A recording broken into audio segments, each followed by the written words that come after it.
ಜೈ ಭಾರತ್ ವಂದೇ ಮಾತರಂ. 24 ಗಂಟೆಯೊಳಗೆ ಭಾರತ 3 ಮಿಸೈಲ್ಗಳನ್ನು ಟೆಸ್ಟ್ ಮಾಡಿದೆ. ಇಲ್ಲಿ ಟೆಸ್ಟ್ ಮಾಡಿದ್ದು ಭಾರತ, ಆದರೆ ಹೆದರಿಕೊಂಡಿದ್ದು ಪಾಕಿಸ್ತಾನ. ಈ ವಿಚಾರದ ಬಗ್ಗೆ ಪಾಕ್ ಮಾಧ್ಯಮದಲ್ಲೂ ಕೂಡ ಕವರ್ ಮಾಡಿದ್ದಾರೆ. ಇನ್ನೇನು ಗ್ರಹಚಾರ ಕಾದಿದೆ ಎಂಬ ಭಯಭೀತರಾಗಿದ್ದಾರೆ. ಭಾರತ ಇಲ್ಲಿ 3 ಥರದ ಮಿಸೈಲ್ಗಳನ್ನು ಟೆಸ್ಟ್ ಮಾಡಿದೆ. ಆಕಾಶ್ ಪ್ರೈಮ್, ಪೃಥ್ವಿ 2 ಹಾಗೂ ಅಗ್ನಿ 1. ಇತ್ತೀಚೆಗೆ ಆಪರೇಷನ್ ಸಿಂಧೂರದಲ್ಲಿ ಪಾಕಿಸ್ತಾನದ ಮಿಸೈಲ್ಗಳನ್ನು ಹೊಡೆದುರುಳಿಸಲು ಹಾಗೆ ಪಾಕಿಸ್ತಾನದ ಡ್ರೋನ್ಗಳನ್ನು ಹೊಡೆದುರುಳಿಸಲು ಈ ಆಕಾಶ್ ಮಿಸೈಲ್ಗಳನ್ನು ಬಳಸಿದ್ರು. ಆದರೆ ಇದು ಅದರ ಅಪ್ಡೇಟೆಡ್ ವರ್ಷನ್. ಇದು ಲಡಾಖ್ನಲ್ಲಿ ಪರೀಕ್ಷಿಸಲಾಯಿತು. ಇದಕ್ಕೆ ಆಕಾಶ್ ಪ್ರೈಮ್ ಎಂಬ ಹೆಸರಿಡಲಾಗಿದೆ. ಈ ಆಕಾಶ್ ಮಿಸೈಲ್ನ ರೇಂಜ್ ಏನಿದೆ ಅದನ್ನು ಸುಮಾರು 20 ಕಿಲೋಮೀಟರ್ ಇದೆ. ಆದರೆ ಆಕಾಶ್ ಪ್ರೈಮ್ನ ರೇಂಜ್ 30ರಿಂದ 50 ಕಿಲೋಮೀಟರ್. ಇಲ್ಲಿ ಮುಖ್ಯವಾದ ವಿಚಾರವೇನೆಂದರೆ ಇದು ಲಡಾಖ್ನಲ್ಲಿ ಟೆಸ್ಟ್ ಮಾಡಿದ್ದು, ಅಲ್ಲಿ ಯಶಸ್ವಿ ಕೂಡ ಆಗಿದೆ. ಈ ಲಡಾಖ್ ಎತ್ತರವಾದ ಪರ್ವತಗಳಿಂದ ಕೂಡಿದೆ. ಅಲ್ಲಿನ ಸಂದರ್ಭಕ್ಕನುಸಾರ ಈ ಶತ್ರು ರಾಷ್ಟ್ರದ ಡ್ರೋನ್ ಇರ್ಬೋದು ಅಥವಾ ಏರ್ಕ್ರಾಫ್ಟ್ ಇರ್ಬೋದು ಅಥವಾ ಮಿಸೈಲ್ಗಳಿರ್ಬೋದು, ಅದನ್ನು ಹೊಡೆದುರುಳಿಸುವುದು ಒಂದು ಚಾಲೆಂಜ್ ಆಗಿ ಆಗಿರುತ್ತದೆ. ಯಾಕೆಂದರೆ ಅಡ್ಡವಾಗಿ ಪರ್ವತಗಳಿರುತ್ತವೆ.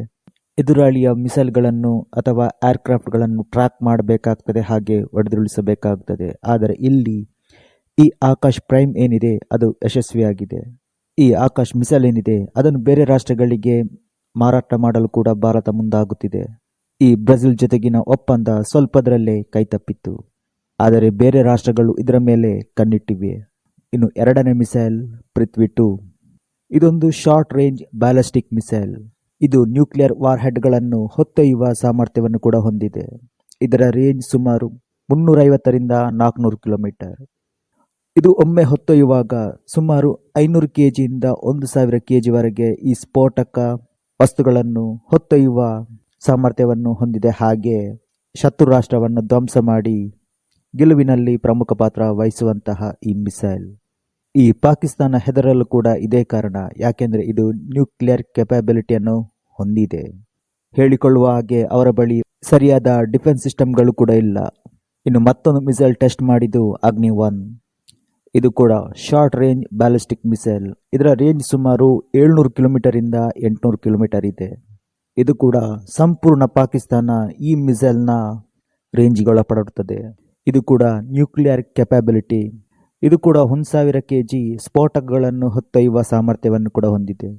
ಇಲ್ಲಿ ಭಾರತ 2 ಅಟ್ಯಾಕಿಂಗ್ ಮಿಸೈಲ್ ಹಾಗೂ 1 ಡಿಫೆನ್ಸಿವ್ ಮಿಸೈಲ್ ಪರೀಕ್ಷಿಸಿದೆ. ಈ 3 ಕೂಡ ಯಶಸ್ವಿಯಾಗಿದೆ. ಅದು ಕೂಡ ಭಾರತವು ಇಲ್ಲಿ ತನ್ನ ಶತ್ರು ರಾಷ್ಟ್ರಗಳಿಗೆ ಸ್ಪಷ್ಟ ಸಂದೇಶವನ್ನು ರವಾನಿಸಿದೆ. ಚೀನಾ, ಪಾಕಿಸ್ತಾನ ಅಥವಾ ಟರ್ಕಿ ಆಗಿರಲಿ, ಈ ರಕ್ಷಣೆ ವಿಚಾರದಲ್ಲಿ ನಾವು ಯಾರೊಂದಿಗೂ ರಾಜಿಯಾಗುವುದಿಲ್ಲ.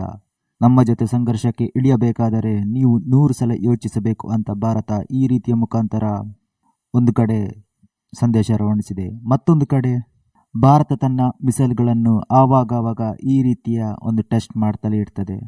ಈ ಒಂದು ಕ್ರಮವೇನಿದೆ ಭಾರತದ ಶಕ್ತಿಯನ್ನು ಮತ್ತಷ್ಟು ಹೆಚ್ಚಿಸಲಿದೆ.